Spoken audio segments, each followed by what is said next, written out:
Thank you, Devin. So let's officially kick off our January monthly meeting. Thank you all for being here. Good morning, good afternoon, good evening from wherever you're logging in. We have an exciting program for you all today. Please introduce yourselves in the chat. I will be here most of the time. I might jump off for a few minutes and come back in, but my colleagues, Rosa, Ivy, Carla, Devin, will be engaging with you during the program. I am so happy to let you know that our Jillian has organized it's an exciting panel. I can't wait to hear this. So welcome again. My name is Huri Gedelekian. I am the chair of NGO CSW, and I'm so excited to welcome you all. Oh, I love seeing all your faces. Thank you for being here. We are still doing our best, organizing our first ever hybrid forum. And we've had a couple of glitches. I'm sure if you applied for a parallel event, or if you're trying to get yourself familiarized with what's going on with our forum, there's very few glitches, and I'm so proud of my young team who has been responding and confirming. I hope you all heard about your parallel events if you did apply. If not, please confirm. Please email parallel events at ngocsw.org or info@ngocsw.org to check in and make sure that you confirm. We're also kicking off a new election process. We now have a nominating committee, which I am proud to announce. For those of you who are members, as you all know, NGO CSW New York is a New York-based committee. So all of this committee business happens in the New York area. You can be a member, you can donate and support NGO CSW from anywhere in the world, but our committee has to be based in the New York area.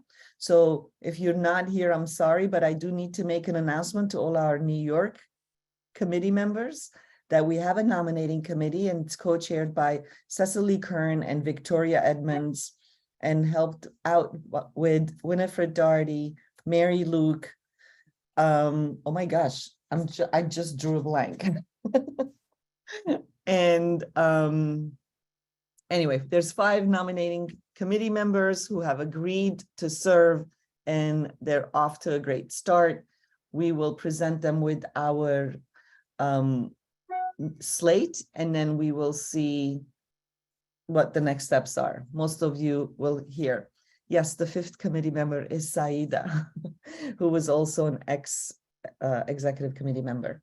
Okay, so I'm not going to take up too much time. There's such a great program and updates from our dynamic forum co-chairs, and of course, our advocacy and research group. So thank you all for being here.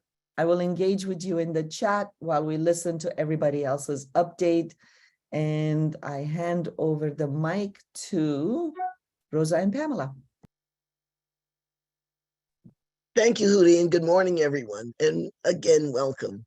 We're really excited. The NGO CSW67 forum is less than 2 months away. So it's getting to crunch time. So we have a couple of announcements. Parallel events have been reviewed and acceptance letters have gone out. If you have not received your acceptance letter, please send an email immediately to info@ngocsw.org. Again, that email address is info@ngocsw.org. 99% of the parallel events have been accepted, and we're really pleased. We have such a wonderful array, about 350 events in person and about 500 a little less than 500 virtual. So it's going to be an exciting time. Please be sure to register for the NGO CSW Forum. Please go to ngocsw.org and follow the links to register. At the forum, you can look forward to the regional caucuses, where you'll be able to meet other people from your region and develop a strategy for going forward. The conversation circles are going to be phenomenal. Please make sure that you look look out for the conversation circles, and in the chat, Devin has put a link directly to the Hoover registration form. So you no longer have to go to ngocsw.org. You can go directly to Hoover. We're going to have the virtual exhibit hall. If you have not purchased your ad or your booth at the virtual exhibit hall, please do so as soon as possible. We want to make sure that we have room for everyone. So we're looking forward to seeing you there. And again, if you have any questions, please send an email to one of us individually or to info@ngocsw.org. And I'll turn it over to my co-chair, Rosa. Thank you so much, Pamela. Good morning, good afternoon, good evening, buenos dias, buenas tardes, buenas noches. I'm Rosa Lizardi. I am the other co-chair for the NGO CSW Forum. And I'm also the global director of the Feminist Task Force. Thrilled to be here. So great to see so many of you here. As Pamela said, we are in full mode for the NGO Forum. And I have some announcements that I want to relate to you. And first of all, as Pamela said, the registration is open on WOVA for our forum, March 5th through the 17th. So please register as early as you can. It is free. It is for everyone. You do not have to have accreditation by ECOSOC.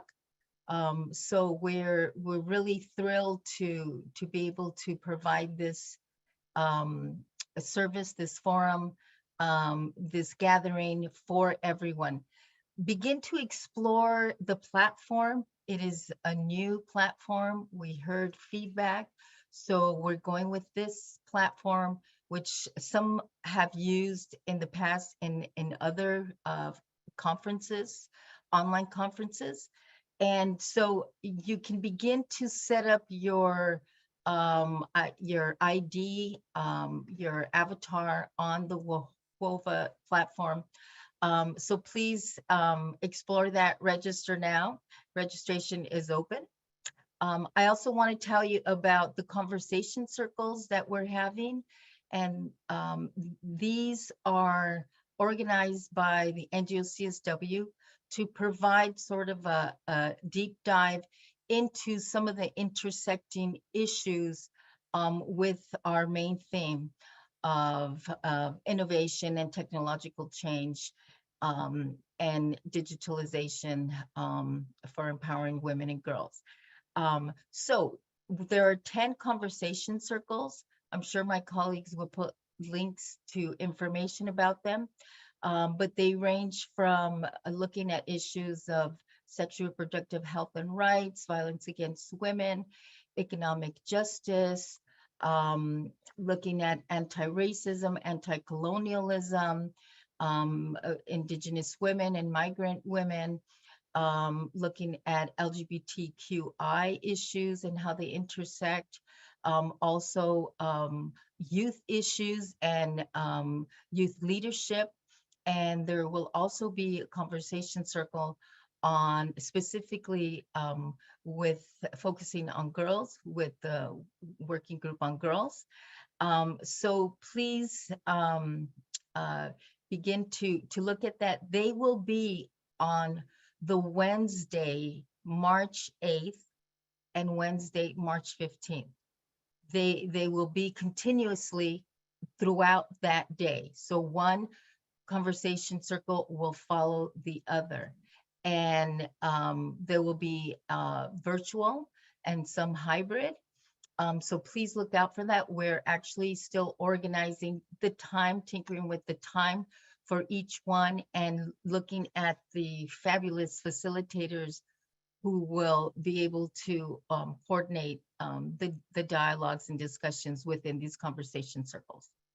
We will also have 2 orientation sessions on March 6th in the morning. From 8 to 9:30. March 6th would be a very kind of basic NGO CSW 101 about the CSW, about the forum, for those who have never been on the forum, have not come to the forum, and for those who want a refresher course. The second day, on Tuesday, March 7th in the morning, will look more at advocacy issues. So we have a great team of our volunteers from the executive committee, all of them volunteering as co-chairs on these different committees, and the orientation and advocacy committee has provided also some fabulous videos, training videos, and our interns have helped. So big shout out to the team who's helped on this. I also want to let you know about the Vienna Cafe.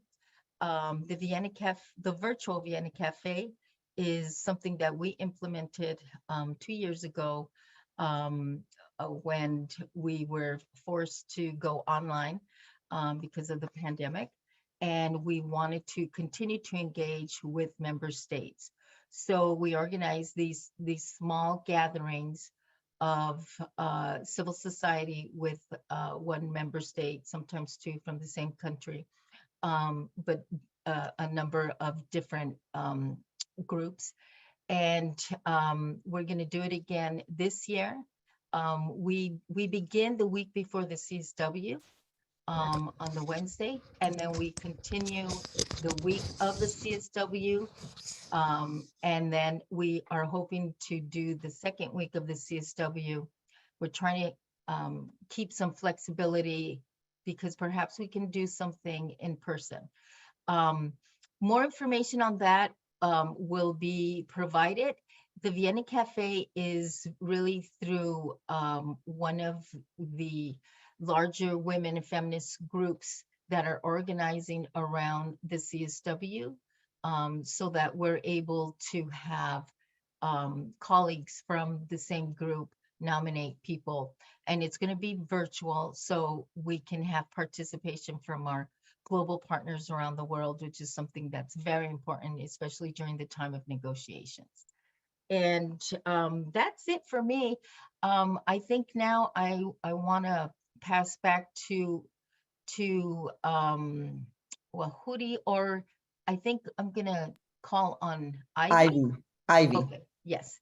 So let me just pass over to my colleague Ivy Hook, who's been doing a great job with Ani on the advocacy and research group. So thank you so much. Hello, Happy New Year, everyone. I think this is our first one, right? It's January, already half over. But so since September, the Advocacy Research Group has been engaging you in advocacy. That's 4 months already. And so I think you've heard enough of that. Maybe not. There are 5 key recommendations that we put out for the Zero Draft. That was in December. And then there was a sign on. And actually, as of this morning, there are 451 of you that have signed on to the recommendations. And then there were a series of videos in Spanish, English, French, and Italian. They're available by social media and also on our website. And also a letter template on sending the recommendations to your local or regional or member states and the recommendations, it'll probably be put in the chat, but it's on our website. There's also an ARG, which is the Advocacy Research Group webpage as well. And so how we wanted to engage you today was actually a little quiz on CSW. So how much do you know about CSW? So it's not specifically about the recommendations, but we thought it might be a little fun. And so that poll will come up for you to participate in. I think you see it now. I see it.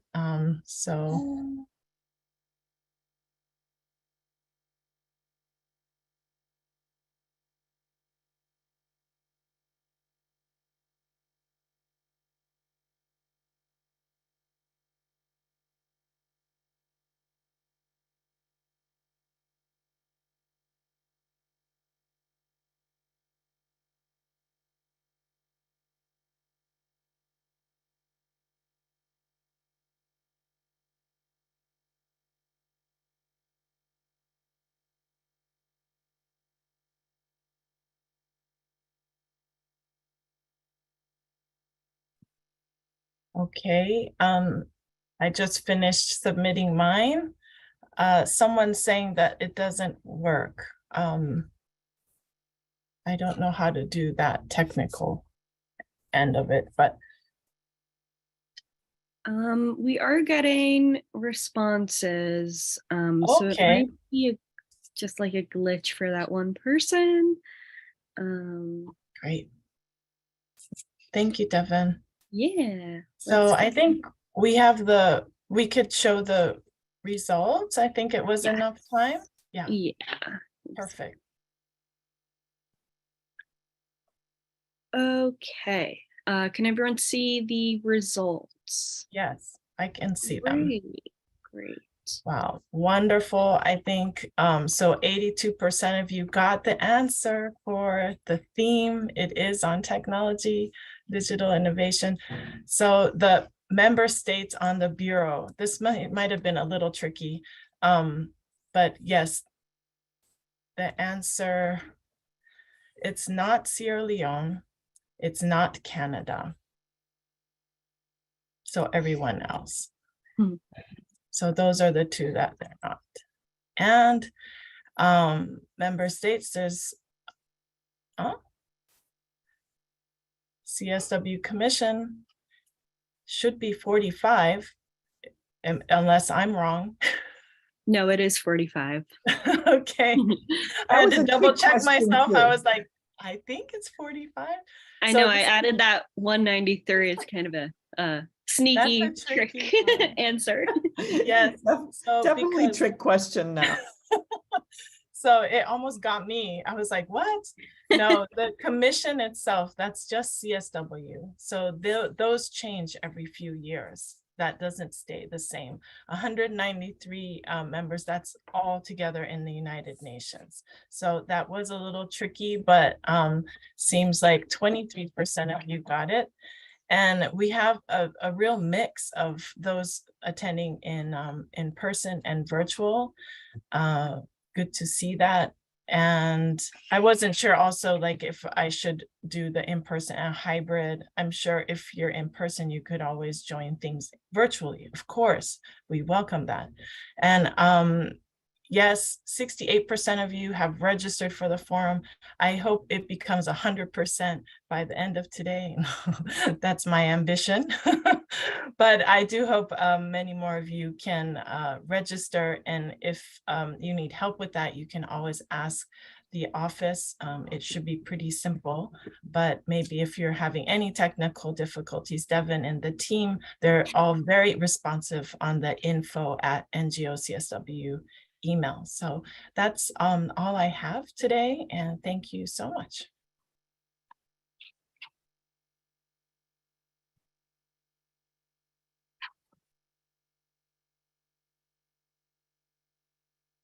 Maybe I should pass it back. I'm going to pass it to the Jillian and Pamela, who are going to be taking it over from here. Thank you. Thanks, Ivy, and welcome to everyone. Thanks for doing the poll. 45 is the number of member states who follow the commission this year. So welcome everyone again. Happy New Year. My name is Jillian D'Souza Nazareth. I'm part of the Red Dot Foundation, and I also serve on the executive committee of NGO CSW.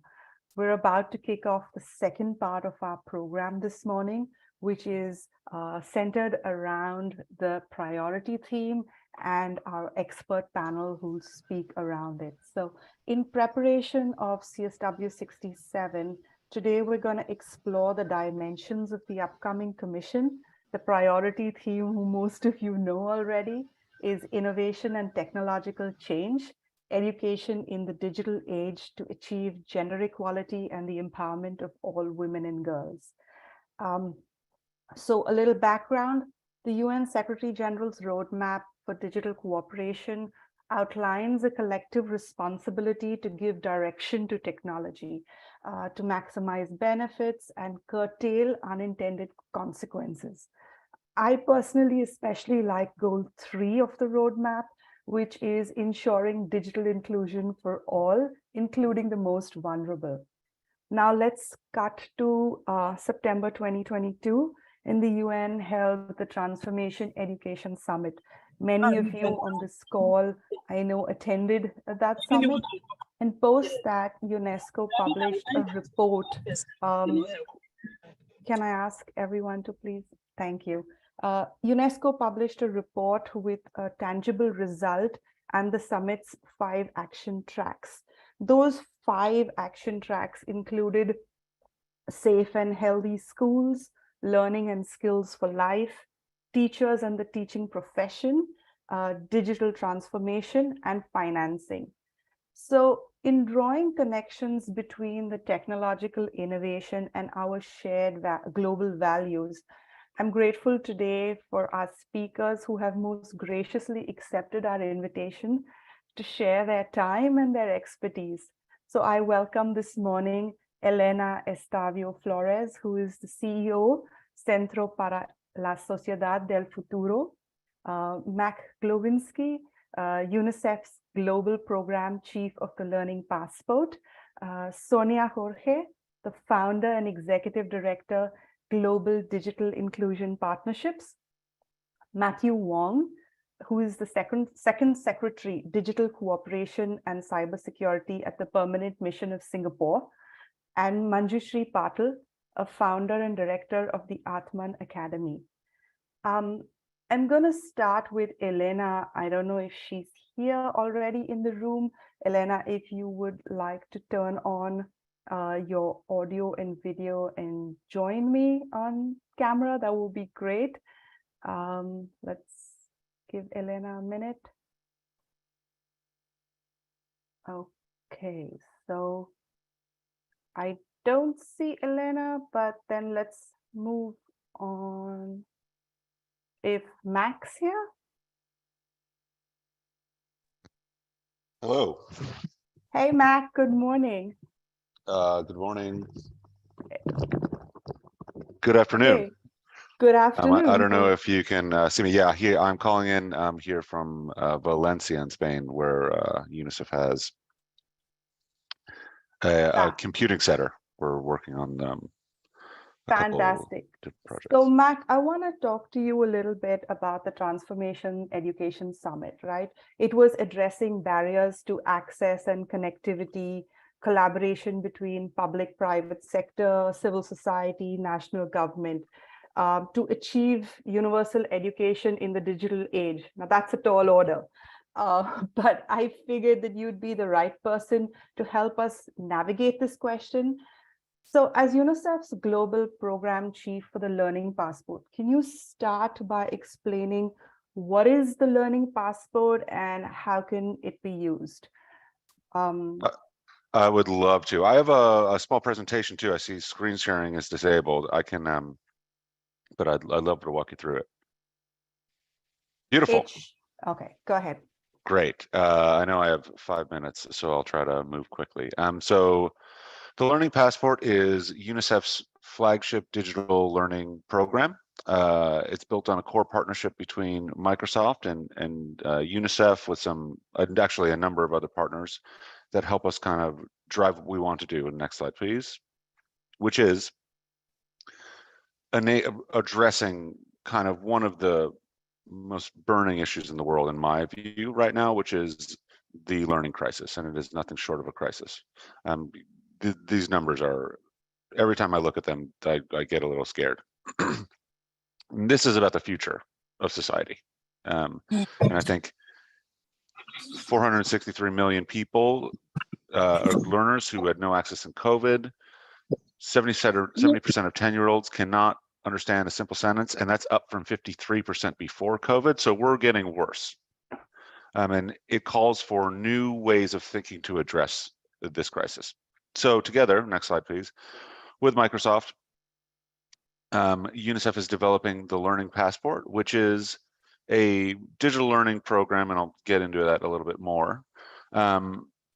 But what we're really doing, and what some of the work I'm doing here with my team in Valencia and the larger kind of UN UNICEF community, is taking some of the most promising emerging technological concepts and applying them to the most difficult situations, to ensure that children and young people can take part in the digital future. And a significant focus of this is on girls, girls who do not have access to a lot of these digital landscapes globally. And, you know, the ranges of participation vary in different regions, but it's an incredible challenge, and a large percent of those learners that are not able to access learning are girls. The core value of UNICEF, core part of the mandate, but it is still incredibly prescient in the work that we do. What we are trying to do is reach at least 200 million of those children over the next 10 years, which is 10% of all the children in the world right now, and make sure that they have the skills and the education to thrive in that digital future. I think a lot of the participants on the call, we live in the digital space. We're having a meeting online right now. You probably have your productivity is online with the way that you use digital tooling. Your society is online with social networks. Your banks are online. Your entertainment's online. We live very much in the digital future right now, but there's that quote that the future is here and it's just not equitably distributed. So what we're trying to do in the Learning Passport is more equitably distribute the future and enable learners to take part in so much of the promise that lives in the digital space. Next slide, please. So we are primarily a technology platform. The platform that it works online. We publish it as a mobile application, so it works on mobile phones, and then we have an entire way to deliver digital education services without the internet. And it's highly flexible, so it meets learner needs and matches context. We're not monolithic in the way that we deploy the Learning Passport. We work with ministries around the world. We work with a wide variety of partners around the world, small NGOs to large international agencies. We work inside UNICEF at global level, at the regional level, and in the countries. UNICEF has a massive footprint. In 190 some odd countries around the world. 128 of those we actually run programs. So we work very closely at the local level, and the majority of the hundreds of people that work on the Learning Passport are in local and capitals and cities around the world. We really do lean into blended learning. So that is, it's not just digital all the time. I think that that's kind of a fallacy that you hear about digital learning a lot, but it is focusing on the teacher, focusing on students, the educational classroom, off-platform stuff, really working to enable better approaches to learning, not just to say that digital learning is the only way to do it, right? We're really interested in that, but we are much more interested in supporting a holistic learning environment through a blended approach. To do this, we partner with a lot of people. Public sector institutions, a lot of private sector companies, governments, foundations, civil society of all size around the world. And we really lean on the ability of UNICEF and our incredible global presence and mandate to make this happen. Next slide, please. So we have learners in every continent around the world. There's over 3 million learners using the Learning Passport now in 28 live countries. There are like another 30, 40, 50 that we're in discussion with. So our ambition of 200 million is actually somewhat feasible. It's not just a number we picked out of the air. We see incredible growth areas not limited to any specific geography, nor limited to any specific implementation type, be that like formal learning or skill development or teacher-focused training or professional development.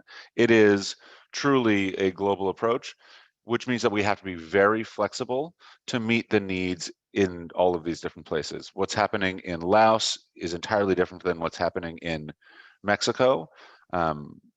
And I think that that's a strength of the program. I was just in Ukraine a couple months ago, working to deploy the Learning Passport there. So it's a very diverse program, and I think that talks about the strength of the program, but the complexity. Next slide, please. What we're really doing is focusing on impact. This is not a technology for technology's sake program, which I think is also kind of a common pitfall that you hear about, especially in the international development community when people talk about the use of technology for programs. We focus on improving learning outcomes. We have a research team led by a couple of very talented people that really do focus on these elements. As we work for UNICEF, equity is always going to be a focus. And the key there in our landscape is removing barriers. And I think that certain types of people have more barriers than others, and girls being a massive part of the population that is experiencing more barriers when it comes to their access to education. It's something that we then focus more on. And I have some numbers actually I'll bring up in the next slide that are heartening, but we do really focus on barriers and the removal of barriers, and UNICEF works in the hardest places for the most marginalized, the most vulnerable, the hardest to reach. And so those barriers are something that is like my day-to-day. It's what my team and I sat talking about for 5 hours this morning about how do we remove certain types of barriers. We are trying to build the workforce of tomorrow. Again, the digital future, or people participate in that digital future in the digital space. A lot of the jobs are going to be digital too. So that's super important for us in different types of education segments. And it's really about economic growth, really. I mean, this is a societal issue. Like, education is not just learning, it is powering the improvement of society and the economy and the world in which we live in that should be greener and healthier and better. That's at the core of, I think, the services that we're doing. And one of the really cool ways that we're doing it is delivering digital learning experiences to places without the internet. And that really is kind of trying to shift the entire educational landscape when it comes to the accessibility of content and tooling, et cetera. Next slide, please. So I mentioned diversity, and this is K to gray in terms of the educational landscape. We work from early childhood to vocational and technical training and professional development for teachers. We work in emergency response areas. We work in middle-income countries, in the formal system, outside of it in skilling, or in mental health and psychosocial support and social emotional learning, and these concepts that are very important, I think, to make sure that learners are able to get into classrooms and learn, right? You have to be in a mental state, particularly in crisis situations. We have a very big deployment that's going to happen in Poland quite soon for all the Ukrainian refugees there, and that's something that I'm personally super excited about. And it's all about mental health and psychosocial support. It's not even math or literacy or numeracy. We do that. So in general, we work around the world in formal systems, in schools, in non-formal systems like learning centers, and then asynchronously at home. Since it's online, you can access it kind of anywhere for the elements of the program that are online. Next slide, please. So what we're doing is, when I talked about barriers, I think this is really the big innovative part of our program, where we're leverage a bunch of pretty emerging technical concepts to deliver a web experience like you were on the internet, but without connectivity. So we have a device that's actually, there's a couple, there's some here with me today that acts more or less, you could consider it a server that creates more or less, you could consider a Wi-Fi network that anyone with a browser can log into as if they were online, access their own Learning Passport application, look at and go through their own personal learning journeys, take assessments, get certificates, all those types of things, and we can creatively sync the device as well. And this is really about trying to kind of address the access gap that is such a huge problem, I think, when it comes to the digital space. Next slide. And we do it all over the world, as you saw on the map. There aren't even that many learning passports around the world. There are there's Campagne in Laos, which is their local brand. I won't embarrass myself by trying to say the name in Jordan, or nor in Polish. In Mexico, it's a Pasaporte de Aprendizaje. Just a note here, some of these we focus on girls. In Jordan, it's about technical vocational education and skills development for girls. We have an interesting skills program we're kind of spinning up in Central and Latin America for girls, STEM for girls, because we believe that that is an incredible impact space that an organization like UNICEF really must work in if we're going to succeed in delivering the mandate that we all signed up to do. Next slide, please. Oh, and before I get here, just some interesting facts too around the Learning Passport that I forgot and kind of shifted over on that last slide. We see more girls accessing it, which is a really heartening thing for me. In the 20 countries where we gather gender-based information, where we get in the profile fields, those deployments ask for information around the gender of individuals. 57% of the registered learners are girls. So that's more than boys. On average, 55% of the active learners enrolled in courses are female. And similarly, 55% of the learners that complete courses are female. So we have this nice, and not by a huge margin, but a nice edge in terms of delivering the services to girls, which is again, a target segment of the population that we're trying to reach. So I think that that is something important that we will continue to focus on if we're only just going to try to get better at what we do. We partner, as I mentioned, with a number of different types and sizes of organization. We partner in the implementation space.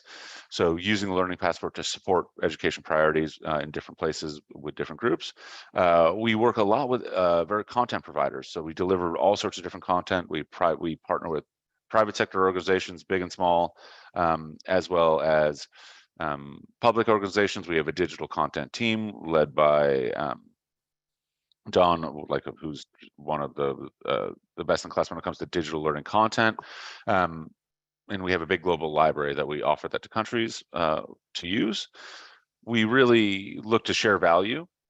So we want to scale, we want to expand and we can only do that through partnerships that are financial or in kind or capacity or what have you. And we also need advocates to help influence people to continue kind of pushing the envelope in our space to really meet the needs of more learners. That was the next slide is just, I think, a thank you. So I think I made it not a little over time. I apologize. It's an honor to be here. Thanks so much for having me and happy to take any questions.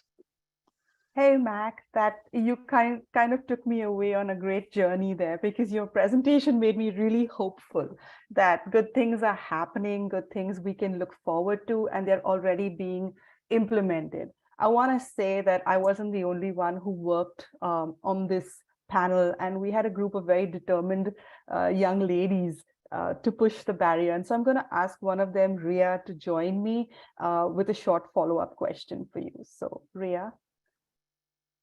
Hi, everyone. Good morning, good evening, good afternoon. Thank you, Mac, for your presentation. The Learning Passport is incredible.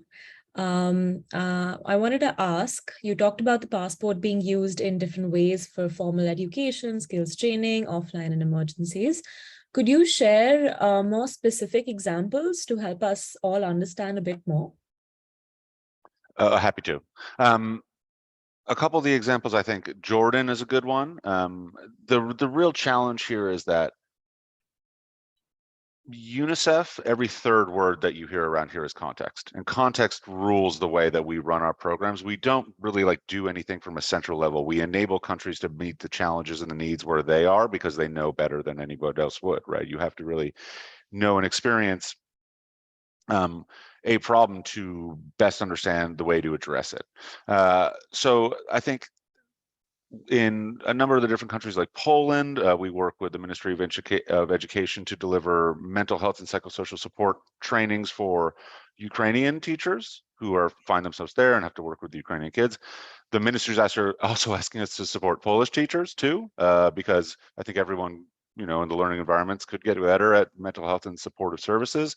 I'm in Zimbabwe, one of our flagship countries, where we're the national learning platform, the digital learning platform, and one of the few countries that we're going to introduce a next kind of version of our offline learning.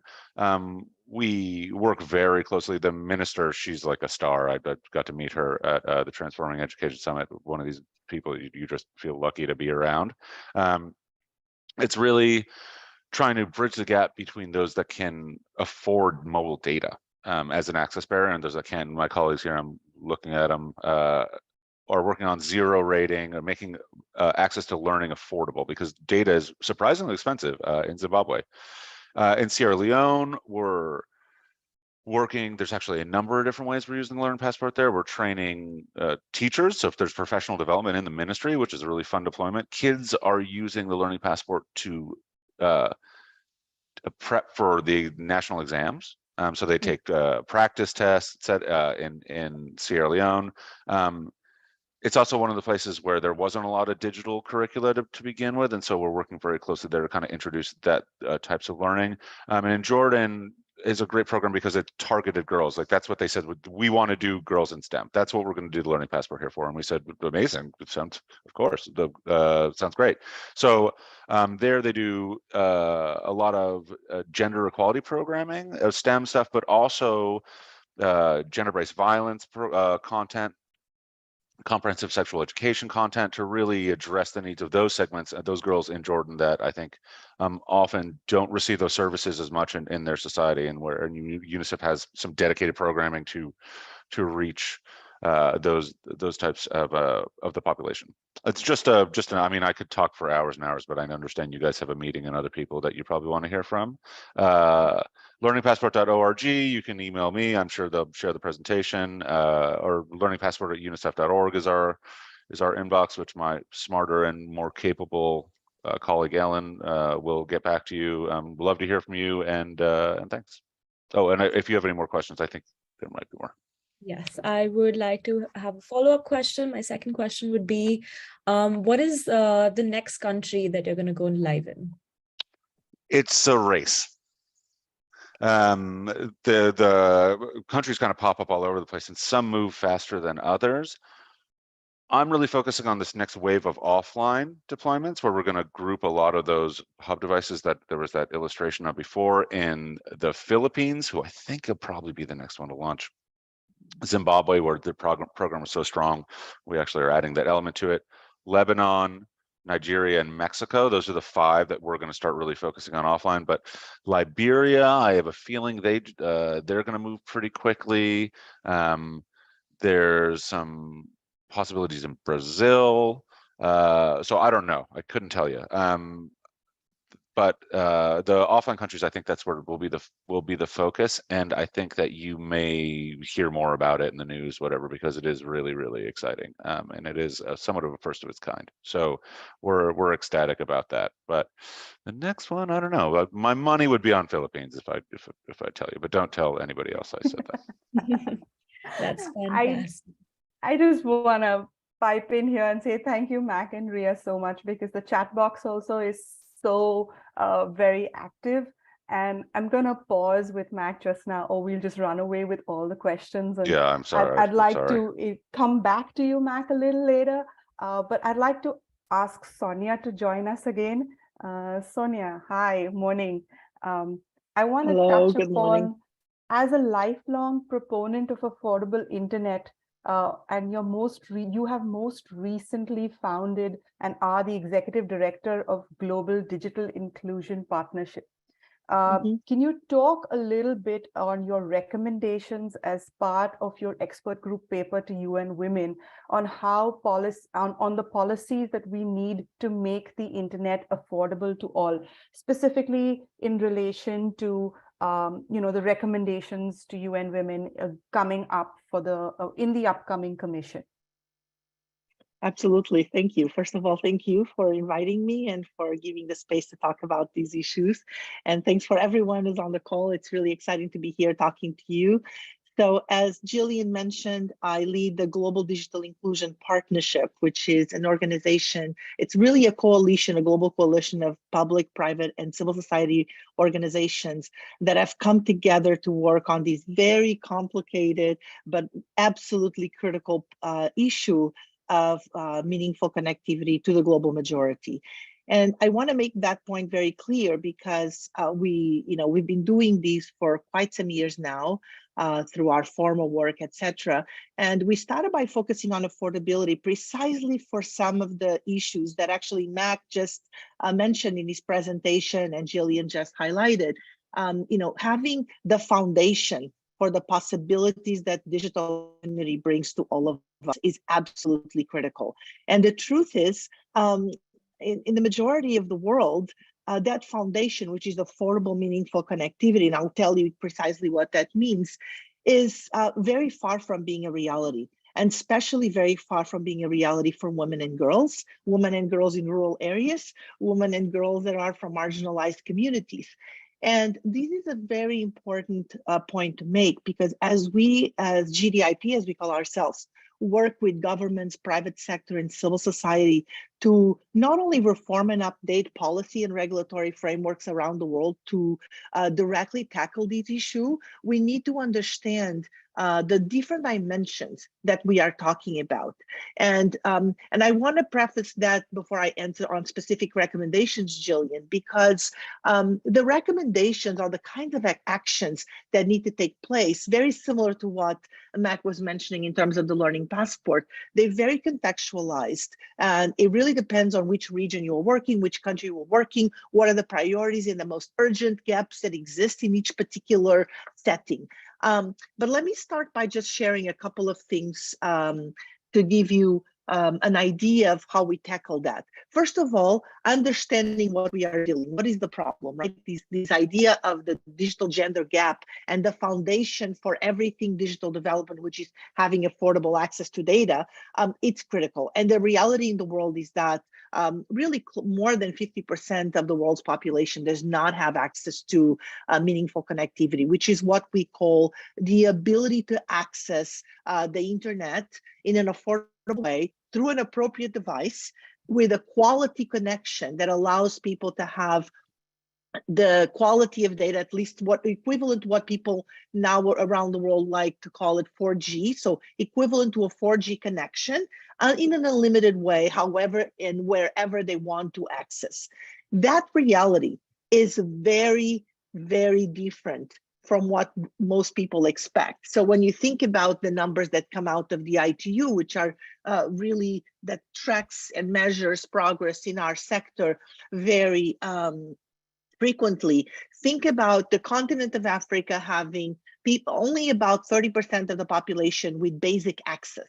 That basic access to the internet doesn't mean that those who actually have access have the ability to access the kinds of things that, for example, Mac was talking about, digital learning, don't have the kind of data plans and devices and foundational connectivity that allows them to actually benefit from things like a digital learning program or any kind of digital education. The same is true for healthcare or agriculture or what have you.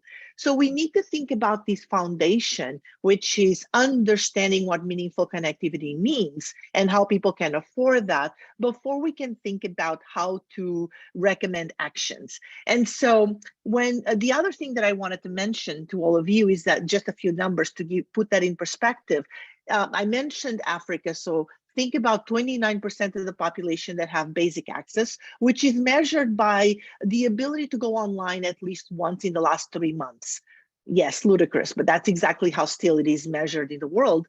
Well, only about 13% of South Africans have the kind of connectivity, meaningful connectivity that we are talking about that is necessary to be able to benefit from the kinds of digital programming that we are talking about, like the digital learning or anything else. 7% of Ghanaians have access to that kind of connectivity, 12% of Nigerians, and so on and so forth. Only 26% of Colombians, a country that is an incredible country that have done great progress, just like Ghana, Nigeria, and South Africa in many different ways.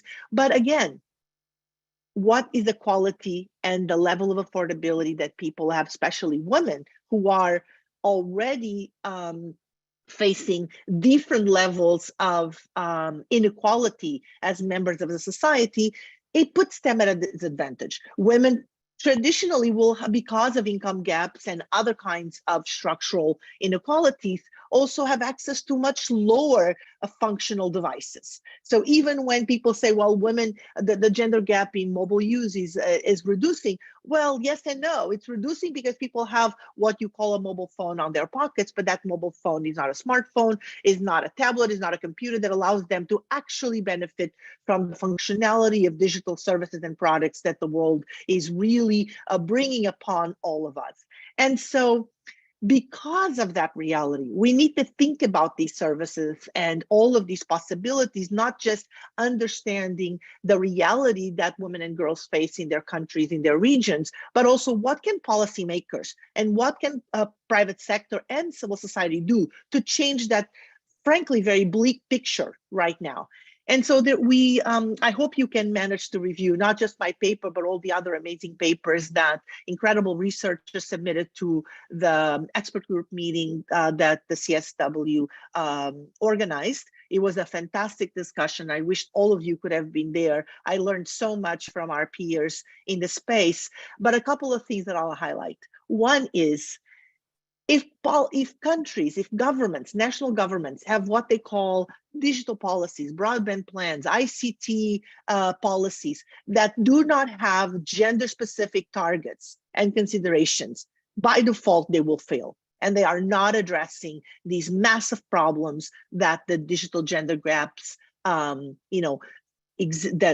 are there in terms of the digital gender gap, but also the different dimensions of that gender gap, including the rural-urban divides, the age divides, the regional and national divides, all of these concerns that for me are very important. So making sure that policy and regulatory frameworks are updated to have serious commitment to gender targets. And when I say gender targets, I'm not just saying we're going to make sure that 50% of women have access to the internet. It's more specific than that. It's reducing the gaps. Is having serious programming and projects that are going to tackle the problem, right? And there's many ways of doing that we can talk about. Some countries are starting to do that. It's very important to integrate all of you in these discussions. We at GDIP work with governments in a way that is very much multi-stakeholder in nature.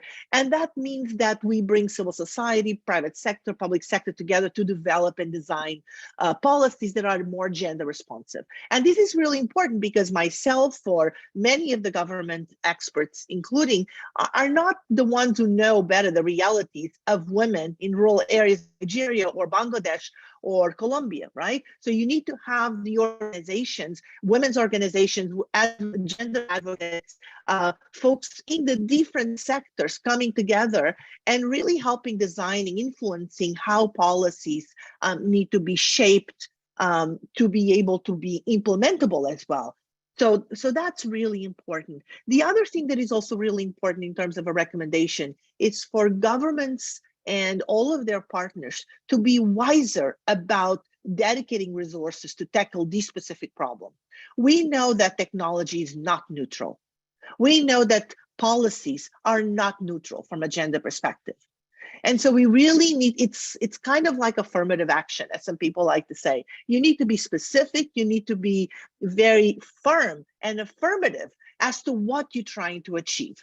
And if we're not going to get there, right? If there's no accountability, if there's nothing that needs to be measured to show that you've done progress in X area, it's not going to happen. So not just in terms of the policy design and the targets of the policy, but the commitment of resources to secure actual implementation of policy and projects and programs is critical. So we need to make sure that budgets and resources are dedicated to ensuring that the digital gender gap is tackled and actually this picture changed. And what I can tell you is that I'm mostly very disappointed by the world at large, because in the last decade, the digital gender gap has pretty much stayed the same. And while there's been progress in many ways, when you measure it, we're not doing enough. Not only we're not doing enough, we're not being able to change that picture. And because the needs of higher of a different level of connectivity continue to increase, we are actually allowing greater inequality and exclusion to take place. And I don't want to see that. So I'll come back to a couple of things because I want to be conscious of time, Jillian. But there's a couple of things that I would like to share in terms of some of these points that I just raised. Thank you. Sonia, you just blew my mind. And I'm actually gonna call on Carla because she's done a bit of research and homework on all of the work that you've been doing. Carla, if you'd like to ask your question to Sonia.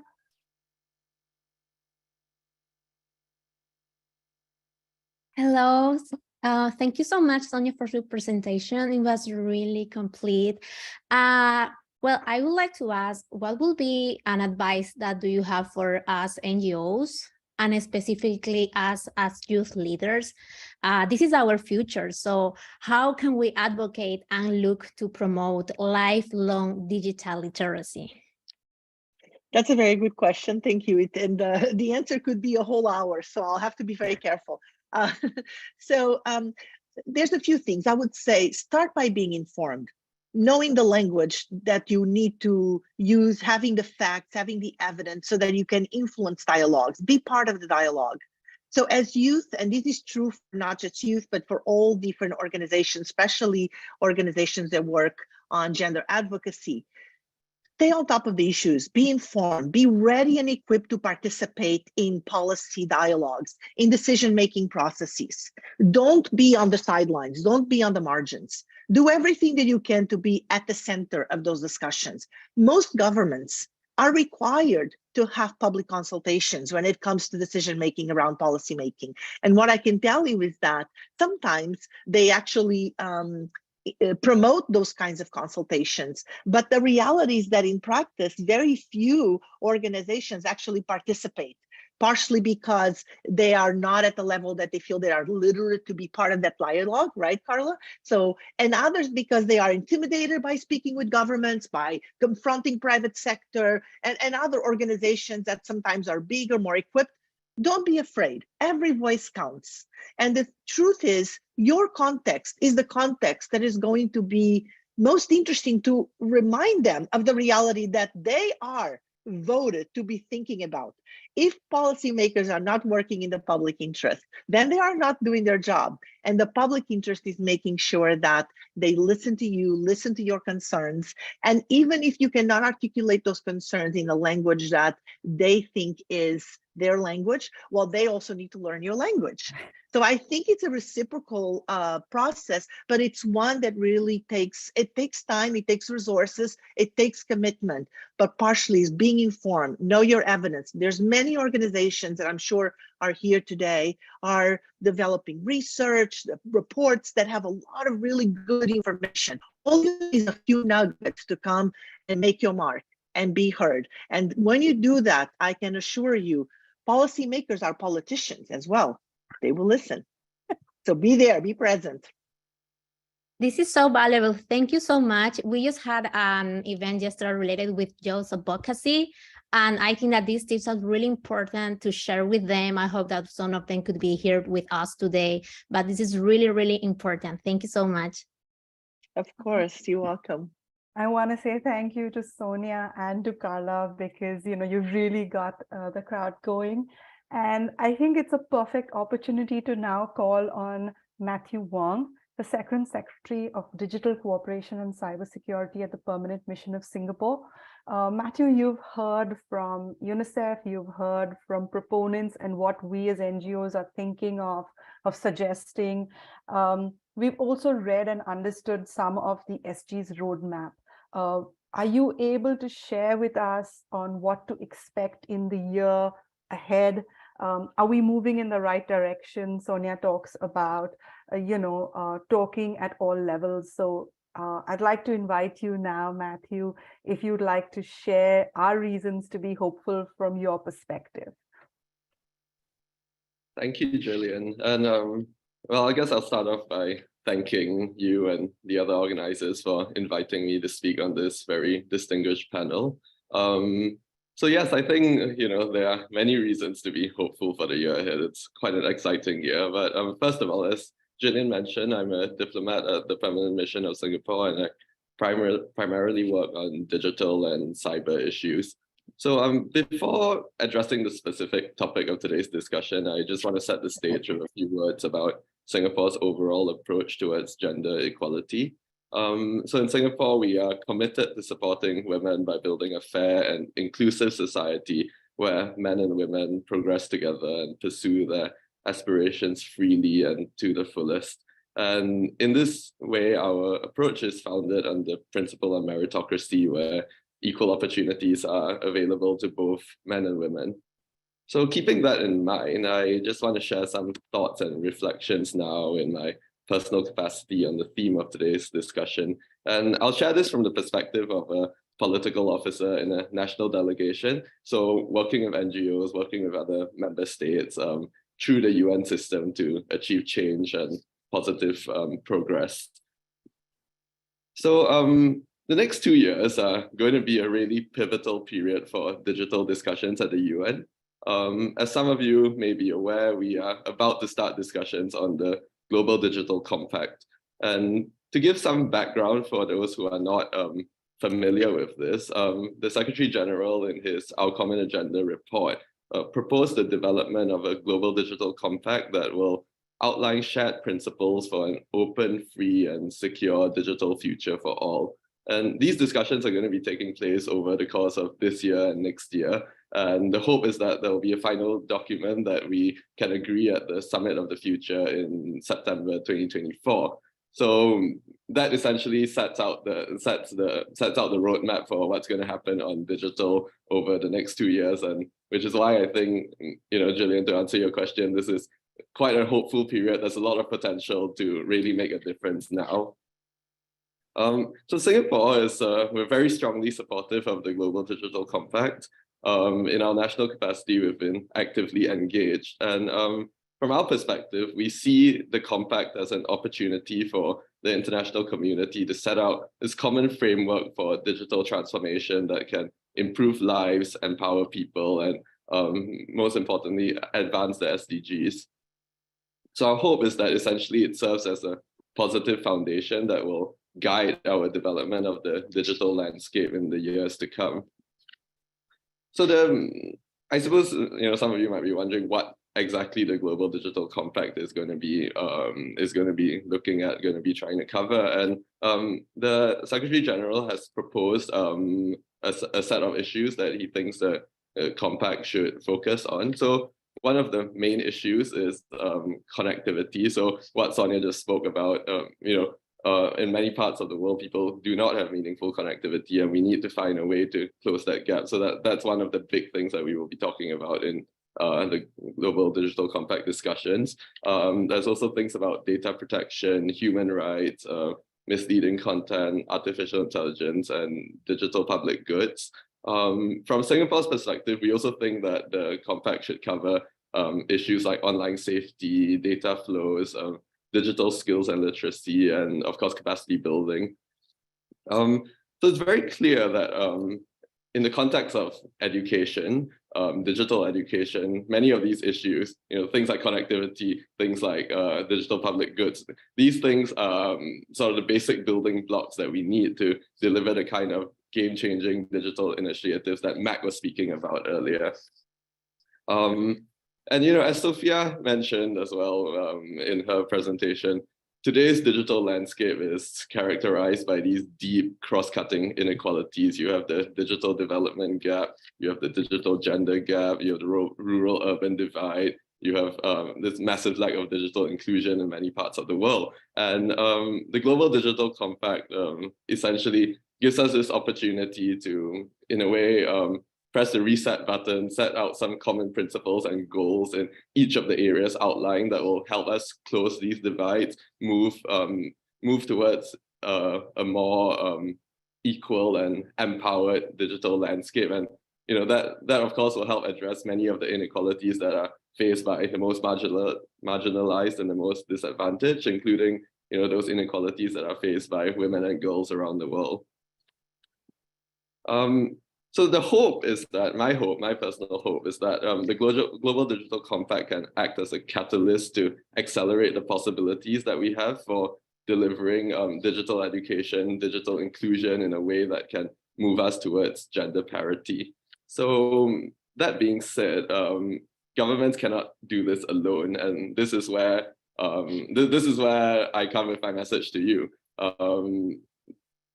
The NGOs, any progress that we make at the UN towards harnessing digital education, any progress that we make towards harnessing digital inclusion to move us towards gender equality will need the involvement of stakeholders, including businesses, including NGOs, including the private sector. So the Secretary General has already envisioned that discussions on the Global Digital Compact will include a prominent multi-stakeholder component. I understand that all of the NGOs on this call are primarily involved in CSW discussions, and of course that's a third committee process, and the Global Digital Compact is a second committee process. So some of you may not be as familiar with that side of the house at the UN, because obviously the UN is in a way quite siloed. We split ourselves into these committees and then we specialize in these committees. But digital is a cross-cutting issue, gender is a cross-cutting issue, and while it may be outside your usual area of familiarity, we need your expertise in our discussions on the Global Digital Compact, relating to gender equality, relating to the empowerment of women and girls. We need that perspective in our side of the house as well. So I very much encourage you to bring your voices there, bring your messages there, and share your expertise, engage in a conversation with us. So my hope is that working together over the next 2 years, we can harness the collective energy of all delegations and stakeholders to create a meaningful global digital compact that can serve as a positive foundation for the digital world in the years to come. Thank you very much. Matthew, your words are music to my ears, because you talked more about interaction, about partnerships, about how to engage more. And that's really helpful for us over the next 2 years. And so I'm going to bring Ria back onto the call with a bit of a question for you more to push you more on what you said. So Ria, if you're around, if you'd like to join us. Hi, Gillian. Thank you. Thank you, Matthew, as well. In the spirit of partnership and collaboration amongst all stakeholders, what tips, tricks, advice would you have for us in our advocacy in achieving gender parity through digital education? Thank you, Ria. I think I would say there are a few things that that from the perspective of a member state, I think it would be very helpful for you as NGOs, as people speaking out in advocacy to keep in mind. I think I would say the first thing to do is to remember that you are part of an NGO community. So obviously you represent your position, but you also are part of this community of so much expertise and so much diversity. So I would say work together with others in the community to amplify your message, because the strength of the NGO community is that there is the diversity, right? In this call alone, we have 300 participants, but obviously from the challenge is that if member states hear 300 statements or get 300 pieces of input, it's a bit challenging to then distill that into something actionable, something that reflects reflects the key concerns and the key things that we need to address. So I would say work together with others, come up with joint input, joint statements, and that will amplify your message, because sometimes it's not about saying the same thing many times. It's about getting the message down to what's really important and then putting that in front of the people that need to hear it. So that's I think the first thing that I will say. The second thing I will say is pay attention to the specific issues that are being discussed. And I say this because I'm sure as many of you are familiar with the discussions at the UN can tend to get very esoteric sometimes. So, you know, you think you're talking about connectivity, but actually there's a big fight going on about some specific aspect of connectivity. And if you come in as an NGO and you deliver, say, your general statement on why connectivity is important, you're not going to make the impact at that point in negotiations, because, you know, we hear the general statement, but at that point, what's really being argued about is something very specific. So if you keep very close track of what actually is the, you know, the primary method that's being discussed, that's being argued over, and if you come in with something that's directly relevant to that, that's where you can make a very, very important impact. Because I mean, we are listening out for that as well. We are listening out for potential solutions, potential ideas, but we, in a way, it's only when we hear something that's very, very relevant, very targeted, then that's where, you know, what you say makes a big impact, because it has the potential to shift the discussion.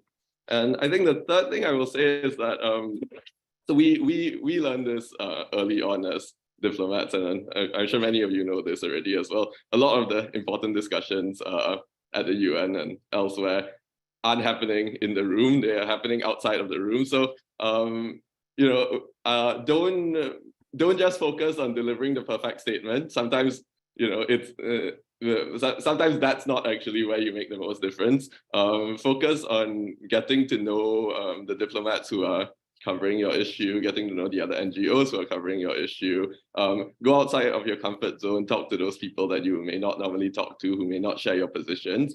And you know, that's how we find new perspectives and new ways forward. And it's those informal conversations that also have the potential to, you know, shift the direction that things are moving in and shift things in a positive direction. So that's my advice for you. That's also, you know, the same thing that we do as diplomats representing member states. So that's the kind of thing that that you can do if you want to find a way to amplify the impact of your advocacy.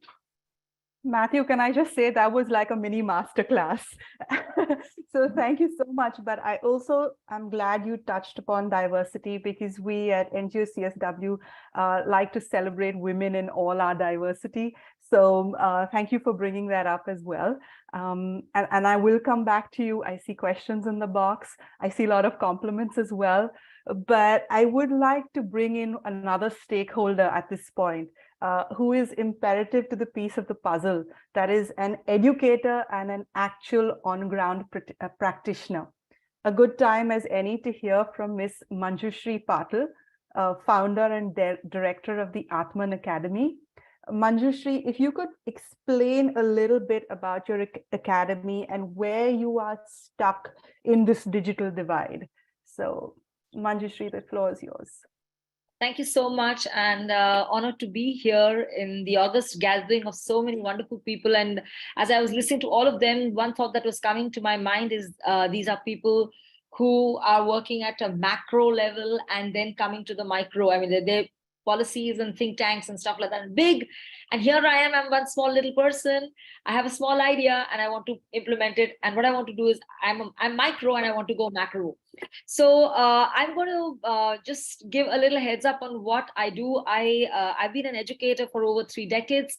And currently for the last 12 years, I am running a school which caters to the learning needs of diverse learners. And I would like to call it an inclusive school, because in fact, that's what I proposed in one of my TEDx talks, that inclusion is really about diverse people coming together, and it has nothing to do with abilities and disabilities. Because oftentimes I get asked, you know, oh, you're an inclusive school, so you have normal children in your school. And I'm like, why do we even think about that? I have 12 different kids or 15 different kids or 20 different kids in one class. They are here together, they're learning together, they respect each other, they have dignity for each other, and they're working, and that's inclusion.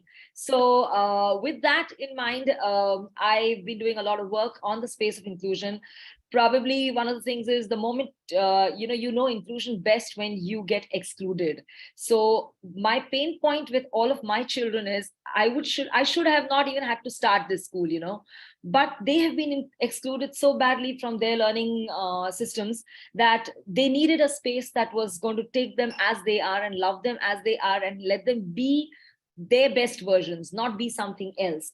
And having been a principal of an international school before I started this school, I also realized other pain points, So the bigger pain points then started emerging as in a classroom or in a setup, in a school setup or an educational setup. What typically happens is maybe 4 or 5 people are very sensitive and they know how to handle or take care of the needs of any learners who have diversities. But what about the other 14, 15 who are interacting with those children or those learners who are diverse learners? And I'm not necessarily saying children with disabilities. So there was where all this churning began. And I said, we have to do something where schools and educational institutions have an inclusive culture. So having been a trainer, I've trained a couple of 10,000, 100,000 teachers across India and out of the country as well. And I started realizing that, it is not just teachers. We're barking up the wrong tree. And that's when I was blessed with a Fulbright fellowship, and I've just returned only recently, about a month ago, from the US. And during my fellowship program, I created a project called I Lead, which really is, Ria, would you have the slide, if you could pop it up, if that's possible? It's just one slide, which was my poster, which we presented at Washington, DC. And in that, at the ground level, I have created something that like a toolkit, which is a toolkit. And thank you so much. Thank you so very much. So I'm not really going to go into the details of it. You can each have a look at it. But what really, this was basically my project. And it has been churning inside of me for the last almost 5 years, where I said, we are just working with teachers. I'm training teachers. I'm currently conducting a course on inclusive education, but that's not enough. Everybody from the security to the people who are custodians, to the people who are, from the office staff, everybody needs to really know about inclusion. And that's when I created this. And my aim, so like I said, this is really, everybody who spoke has already done a lot. For me, this is a work in progress. This is fresh out of the oven.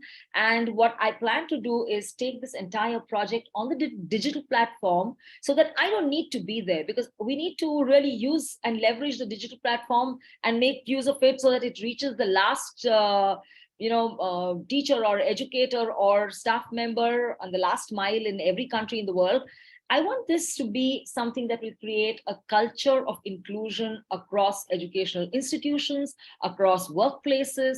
So it's something that I'm working on, and I am heavily relying on the digital platform to help me take this places so that I don't need to ever be there as a trainer, because how much can you actually do? You can't be going around training in person, it's really very, very difficult. So this is where I come from, and this is where I plan to go here on this point forward. Manjushri, that's amazing. Thank you so much for that.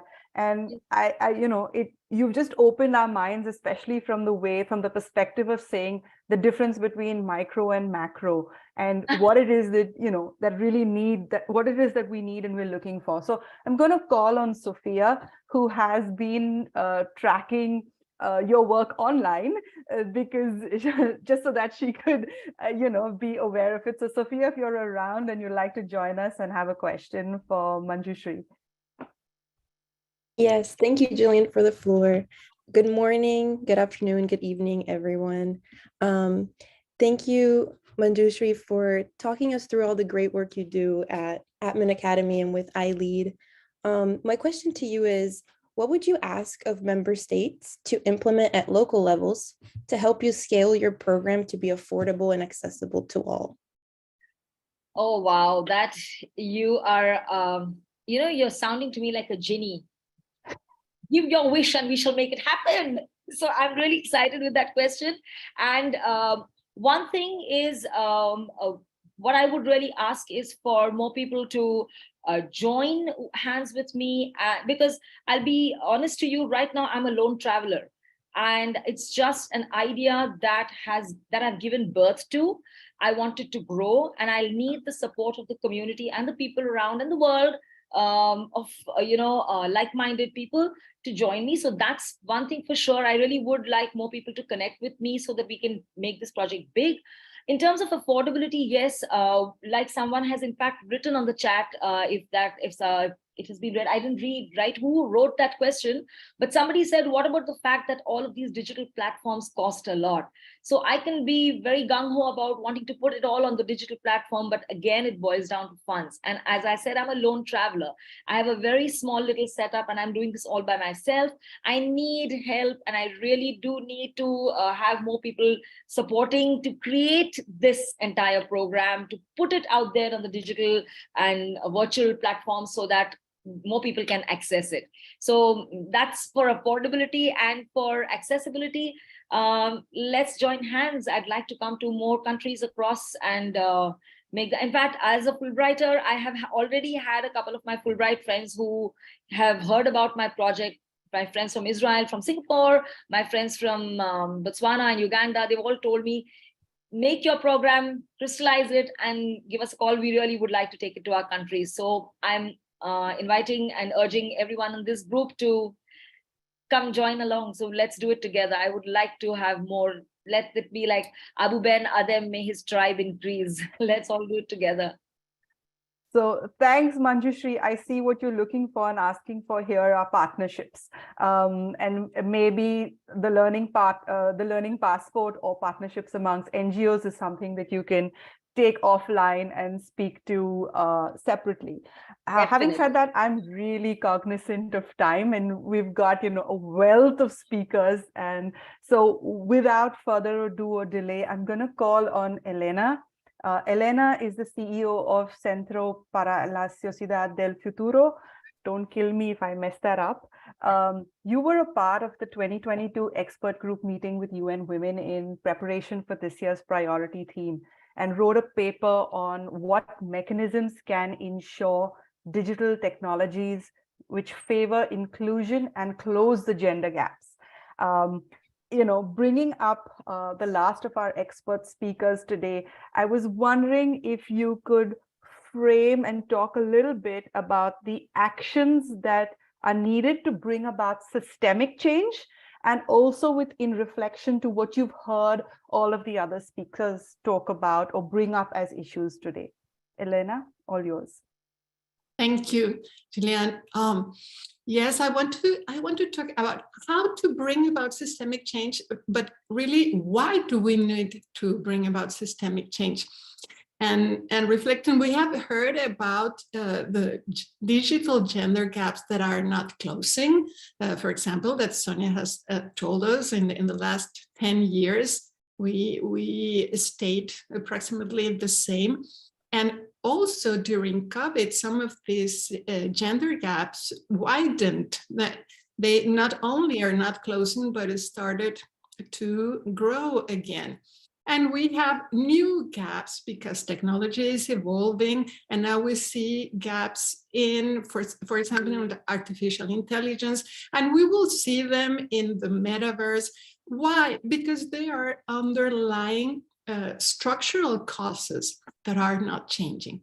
And many of our efforts, there are huge efforts to bring about change, but we're not looking at the systemic nature of things.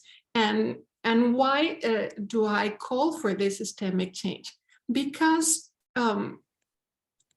the reason that we're not closing these divides is because we're practically not modifying this underlying system that produces discrimination against women. This is a structural discrimination. So we're looking at the effects of, or at the results of this discrimination.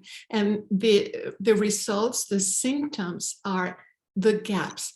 And we have to work yes, on the symptoms, but also on the underlying system, because if we don't, we will never get too close. And this is like a guacamole kind of thing. You work in something and then another thing goes up because the system has not been changed. And this is one of my main recommendations. We have to start working together in the structural nature of this problem.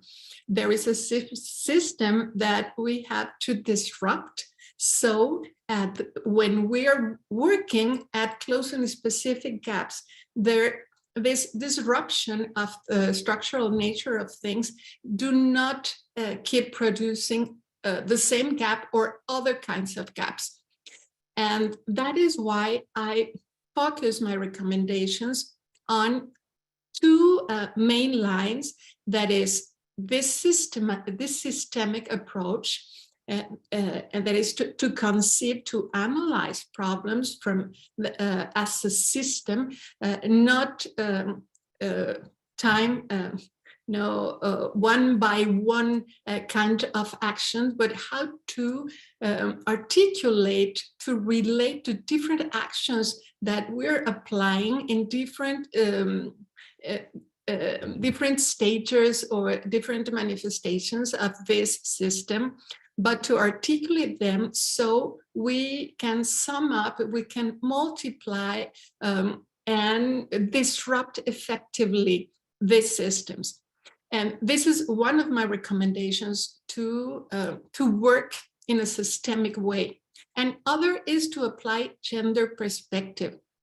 We have to apply gender perspective in all policy making, because when we think on gender perspective, many people think that it has to be applied to gender policy, to gender actions, and this is not the case. We have to apply gender perspective in every policy, in every decision, and not just when we're talking about closing gender gaps. We have to apply a gender perspective, for example, in the design of devices, and when we are allocating resources to different kinds of actions within the digital ecosystem, not only when we are talking about gender, because this is part of the systemic nature of our problems, that we do not apply a gender perspective in this all other decision making, and so these other kinds of decision makings continue to bring about gender gaps. And the other component that has to support these two recommendations is to have gender data, better gender data, more gender data, so that we can make better decision making. When I talk about systemic change, then we have to look at many components of the system and how gaps are manifesting, or the symptoms from, if I may say, from the use side, from the demand side, but also from the producer side. We need to close gaps. For example, in this data set, we have to debias data sets that are being used for public policy, and for AI systems, we have to include more women, we know, but also feminist points of view. It's not just to make way to women to participate in all these decision spaces, but also that this gender perspectives calls for feminist points of view, inclusive points of view, not only from women, but from men, and in every decision-making space. So we have to know about it. We need training. This doesn't come in a natural way. It's gender perspective training for everybody in this decision-making spaces in all the digital space.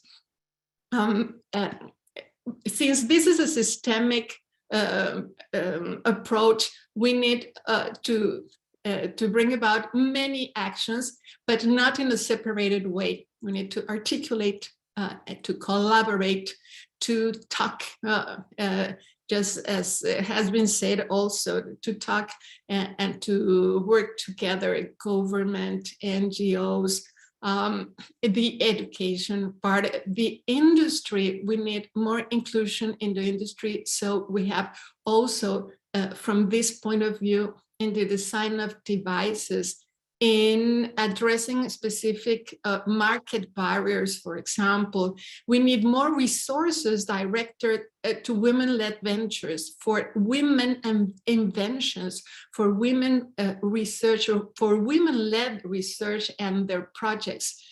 We have huge gaps there, and this is also part of this systemic nature.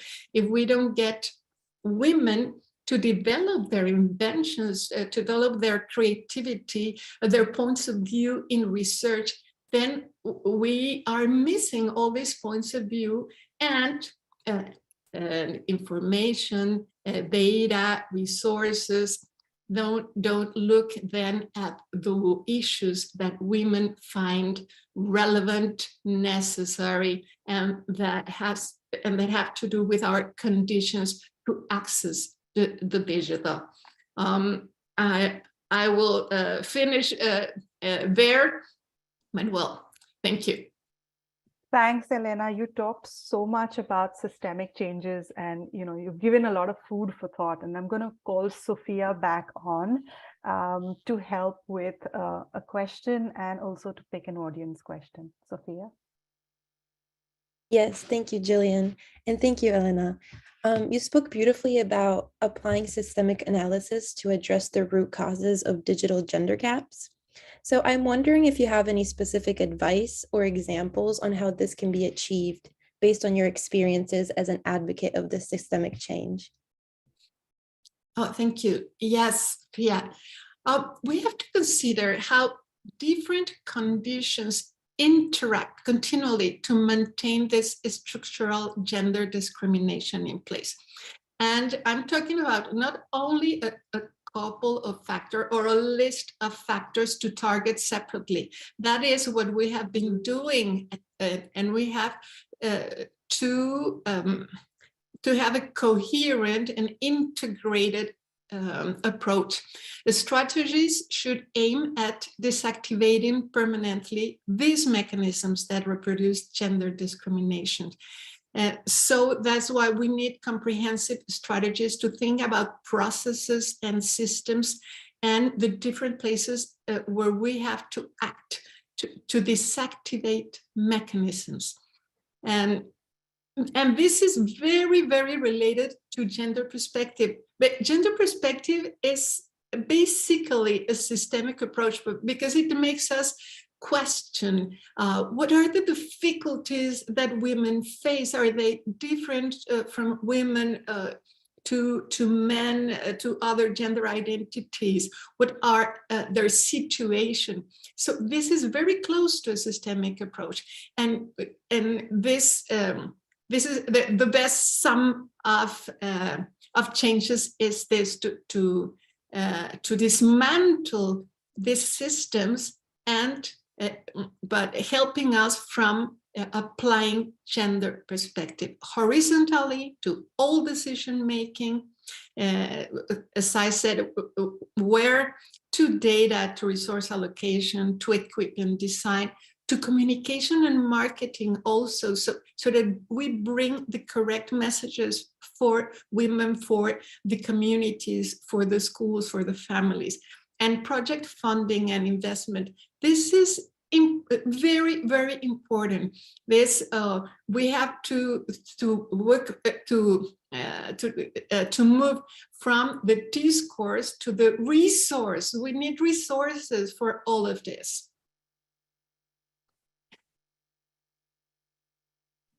Thank you, Elena. I love what you just said, to move from discourse to resource. That is a very inspiring motto to live by. Now I will pull a question from the audience, and I think this is a very important question for all the feminist activists and scholars out there, but Yehudit asks, what do you think is the #1 cause of women not achieving all they can achieve? Yes. It's patriarchy. Patriarchy is a system, and we have grown in that. We're developing in that system, and this is a system of structural discrimination, and this is so normalized that sometimes we don't see it.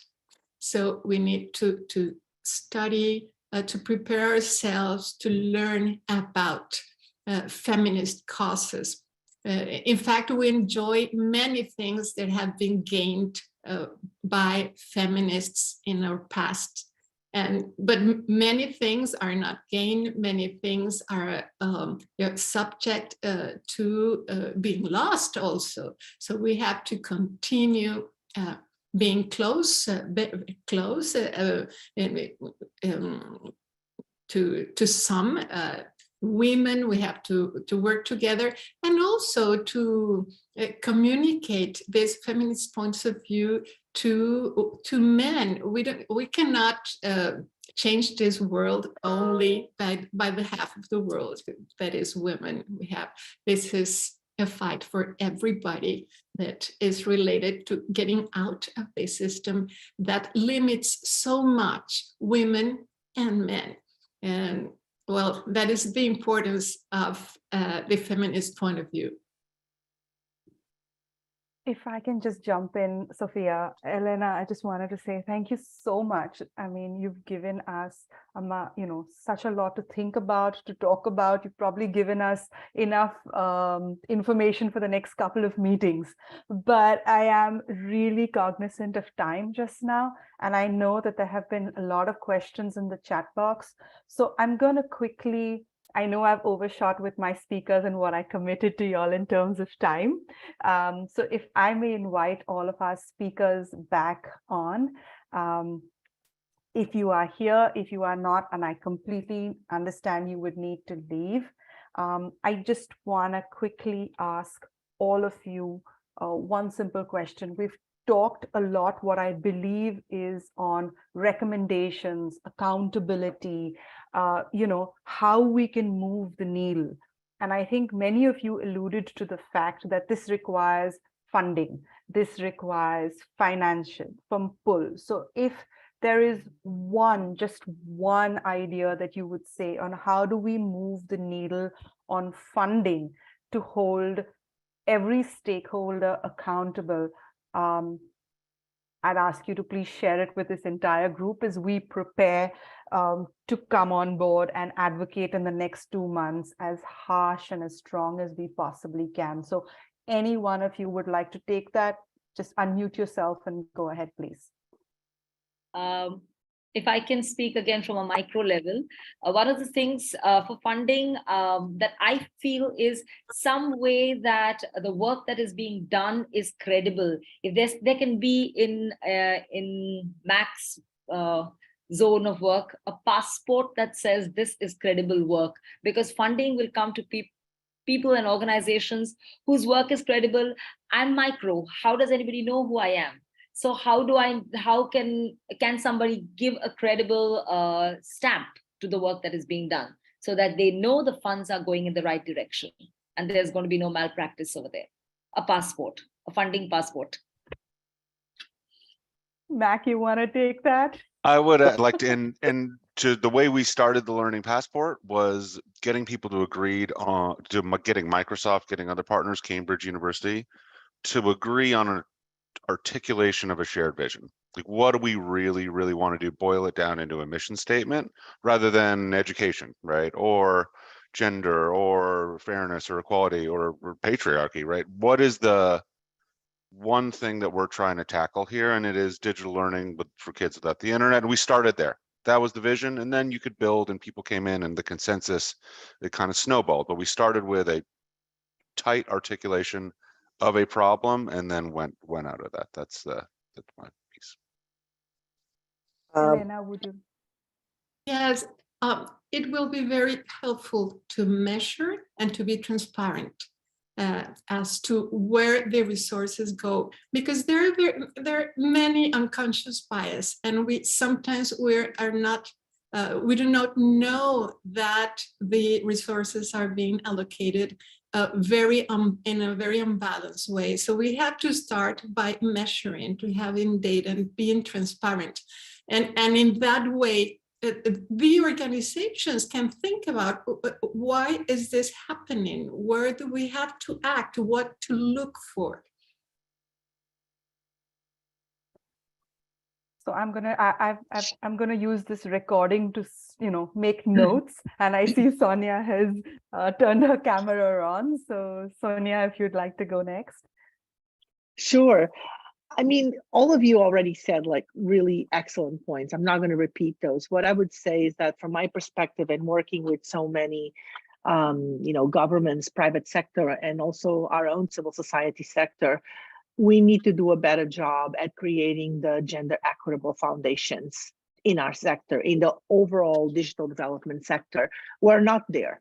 And I think we all can take active responsibility, because it is a collective. We all do. It may seem that what we're doing individually is a small piece, but all together, collectively, we can really make change. So I would say, however you can do it in your space, in your sector, in your organizations, through your partners, make sure that everyone is investing in those gender equitable foundations that then will inform and influence the change that we want to see taking place, from the systemic changes that Elena mentioned to changes in the learning environments that Mac mentioned, and to all the different resources that Majushi was mentioning that are needed. We have a role to play. Don't be complacent, act. We have this thing at GDIP, and many of our partners and colleagues who developed this framework that we call REACT. I'll ask you to look for it. There's no time to talk about it, but what I say is always react. If you're not reacting and doing something, you are being part of that exclusion and inequality system. If you don't want to be part of that, react something, and things can change. It takes time, but they will. Thank you, and thank you for organizing these, Jillian. My pleasure. Again, I come back to time, and I see my team has collected all of the questions which have come up in the chat box. And I think in the interest of time, I will share them with each of our speakers and allow for a response, a more detailed response in time, because there are multiple questions to each of you. But I would like at this point to acknowledge the content-rich and vibrant conversation. And I want to say a special thank you to our advocacy and research group, because we talked at the start, Ivy talked about the 5 recommendations that the committee has come out with. And it's actually spot on in what you as speakers have shared today. So if these 5 recommendations are being shared with the Bureau and with member states as we meet them. Most importantly, it's also open for sign-in. For your support, you don't have to sign as an organization. You can also sign as an individual. So please make sure you sign up, you support these. What happens with your sign up is these recommendations, when they're shared with the member states, the list of names also go in, no information, no email address, nothing, but just your name to say that you support these 5 recommendations. So Marcia's question of where to sign, if I can ask Devin to put the link in the chat box. If not, it's on our website. You can look on the top left, there's a scrolling bar. If you are on our emailing list, I think it was also sent out around the 6th of Jan. You can go back to old emails. It's on across our social medias. Excuse me, in our Instagram bio as well. There are lots of places you can find it, but the chat box right now, we'll post it again. I want to thank every single one of you for joining, because if not for you, there is no meeting, right? You make the meeting happen. I want to thank our speakers for your generosity of spirit in sharing your expertise, experience and being so honest with your responses. I think that's what really filled my heart today, the honesty of your response. And I wish, and to everyone who's worked behind the scenes with me to make Zoom happen, to make sure that this was flawless for over 300 people. Thank you, thank you, thank you. And I want to hand back to Rosa and Huri to continue the conversation. So thank you, everyone. Rosa, back to you. Thank you so much, Jillian. And I really want to thank you for putting together an incredible program. This has been very, very valuable. As you all know, this recording will be available on our YouTube channel. So it's a lot of information that's thrown at you. And we want to make sure that people are learning with us about these issues, especially around this issue, which, as you heard, so many different changes, so many different perspectives. It's a theme that is at the UN, top of the agenda, and with civil society, with women around, women and girls around the world. Very, very important issue. So again, I want to thank our organizers, our youth organizers who helped. I want to thank our speakers, Mac, Sonia, Matthew, Manjushri, Elena. Thank you so much for joining in today's program. I am closing on behalf of our chair, Huri Gerelekian, who is having to step away. But I want to thank everyone again.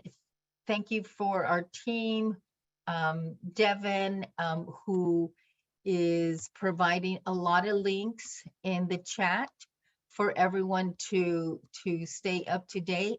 I encourage you again, register for the NGO CSW forum. Just go to ngocsw.org so you can register there and join in participating in our forum, 2-week forum. We have over 800 events, including 750 so parallel events. We have conversation circles. We have regional caucuses, thematic caucuses. So thank you so much again for joining. Apologies for not being able to open the floor.